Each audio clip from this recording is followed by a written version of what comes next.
Hello students, मैं निखिल गुप्ता स्वागत करता हूं आपका इस वीडियो में, जिसमें हम लोग प्रश्नावली 2 शुरू करने जा रहे हैं, जो कि है बहुपद यानी पॉलिनोमियल्स।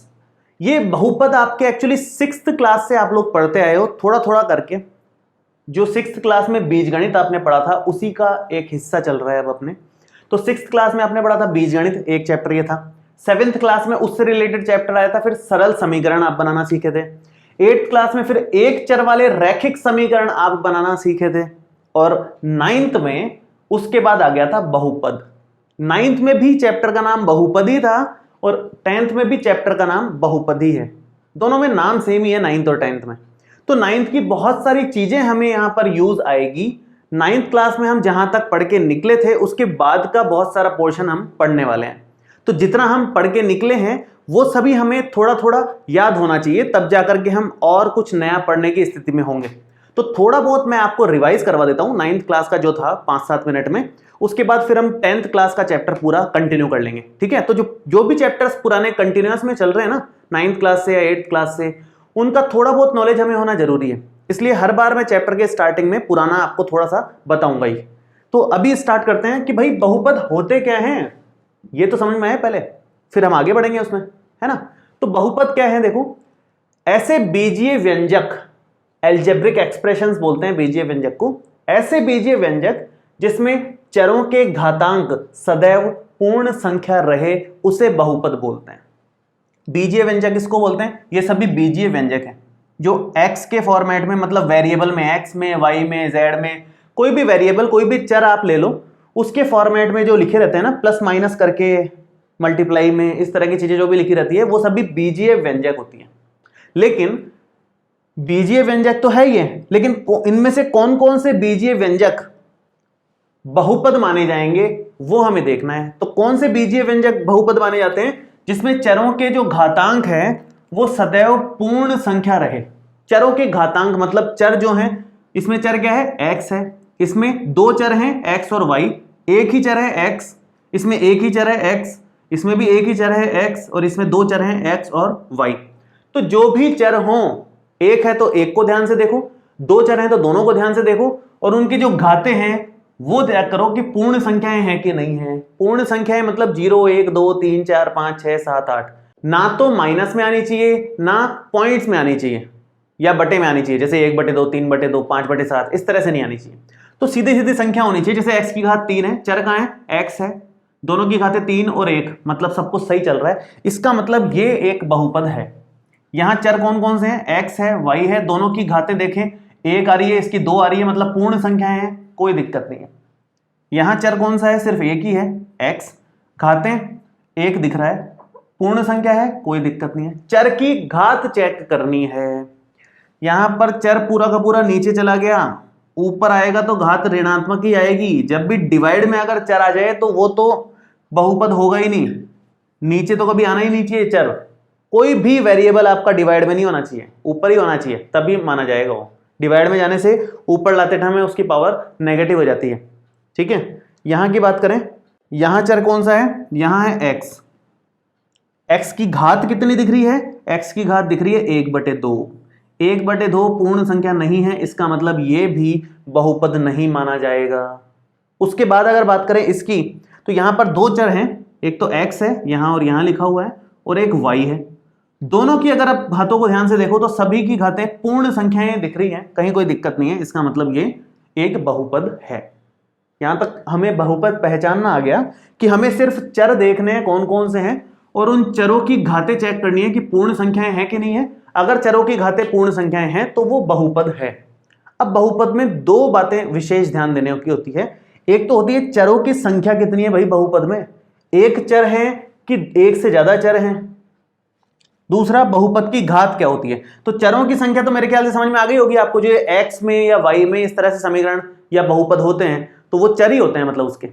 तो यहां पर अगर मैं लिखूं कि भाई चरों की संख्या कितनी है किस में, तो ये सबके लिए मैं एक बार लिख देता हूं इंफॉर्मेशन। इसमें चरों की संख्या 1 है, इसमें चरों की संख्या 2 है, x और y।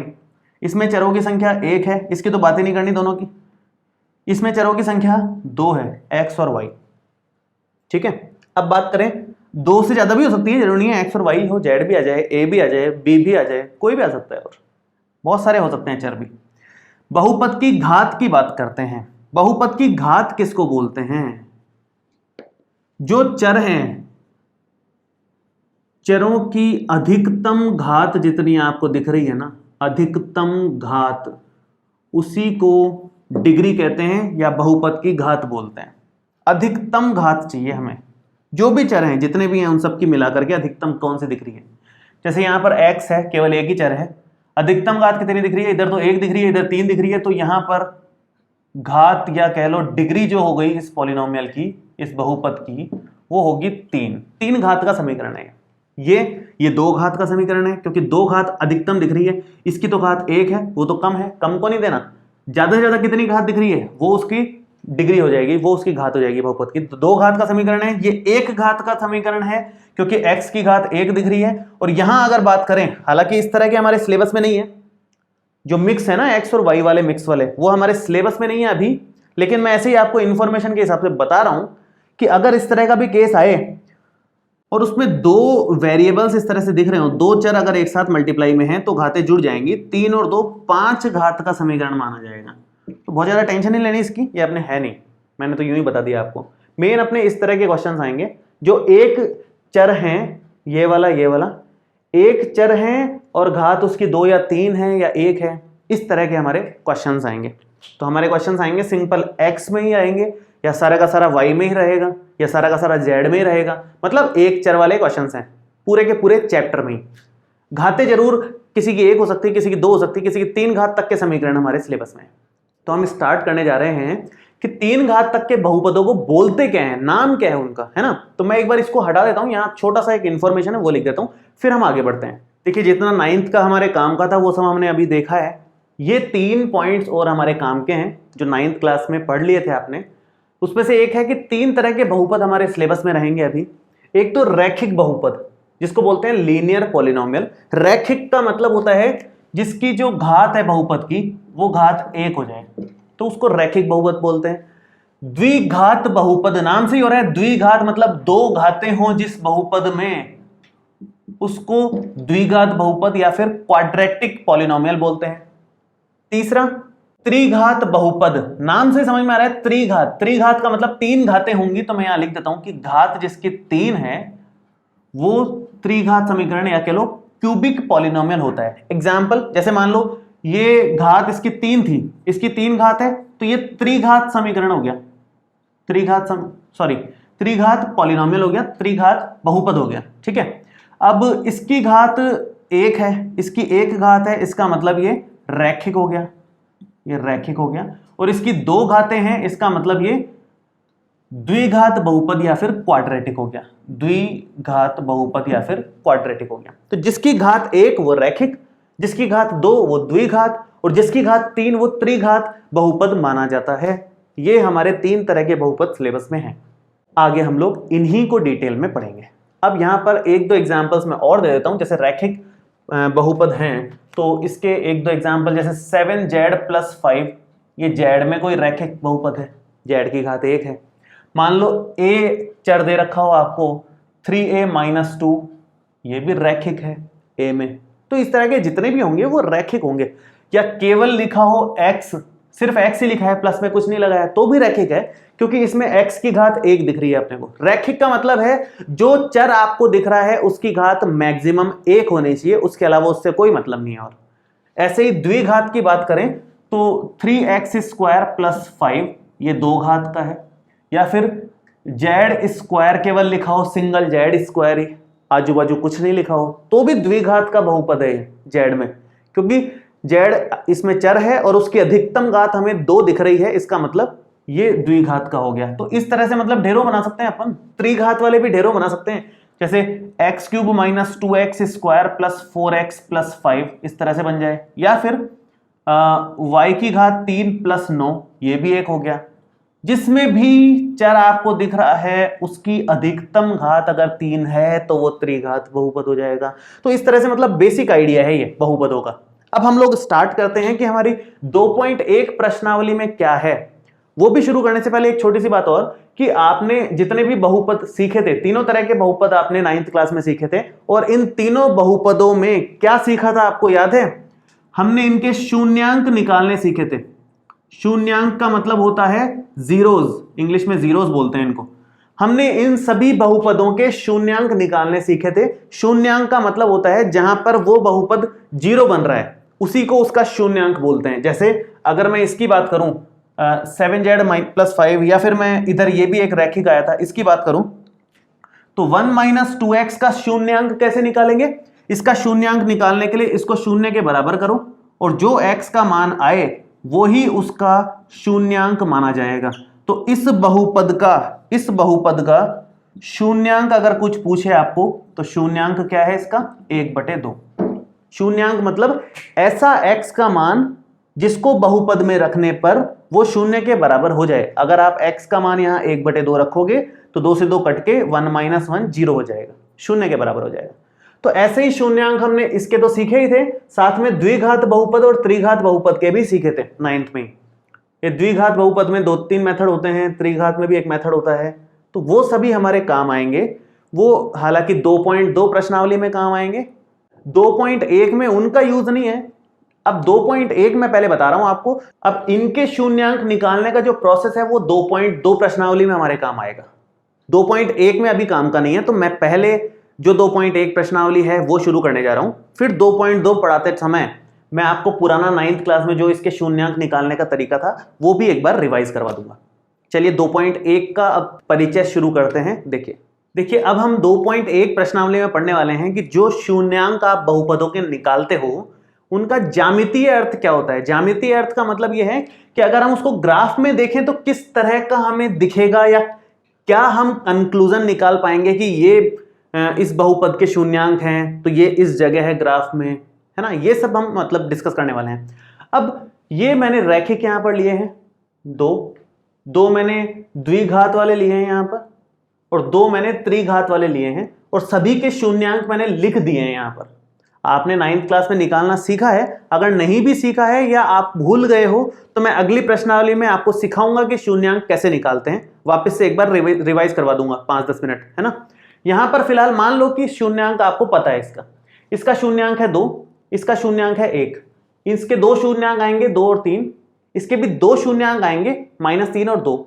इसके जब आप शून्यांक निकालोगे तो 3 आएंगे, -3, -1 और 2, और इसके एक ही शून्यांक आएगा -1।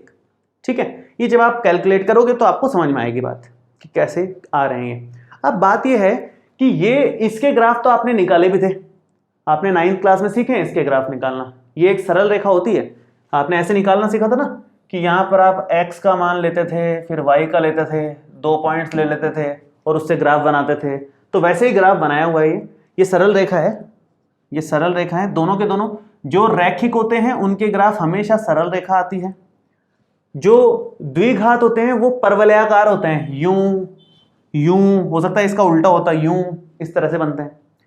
और जो त्रिघात होते हैं वो जनरली 3 बिंदुओं पे काटते हैं, कभी कभी हो सकता है 1 पे भी काटे, और भी पैटर्न इस तरह के बन जाते हैं। अब बात यह है कि आप थोड़ा सा यहां पर गौर करो, शून्यांक का मतलब क्या है। शून्यांक जहां पर ये एक्स अक्ष को काट रहा है, एक्स अक्ष को जहां पर ग्राफ काट रहा है वही उसका शून्यांक है। आप नोटिस करो, यही खास बात है इसमें ध्यान देने वाली, कि जहां पर एक्स अक्ष को काट रहा है, यहां एक्स अक्ष के पॉइंट कौन सा है 1, तो शून्यांक क्या हो गया इसका 1। यहां एक्स अक्ष को 2 पॉइंट्स पे काट रहा है, एक तो 2 पे और एक 3 पे, तो शून्यांक 2 है इसके, 2 और 3। जितने पॉइंट्स पर एक्स अक्ष को काटेगा वही उसके शून्यांक होते हैं। या ये समझ लो कि ग्राफ जहां जहां एक्स अक्ष को कट कर रहा होता है वो शून्यांक बोले जाते हैं।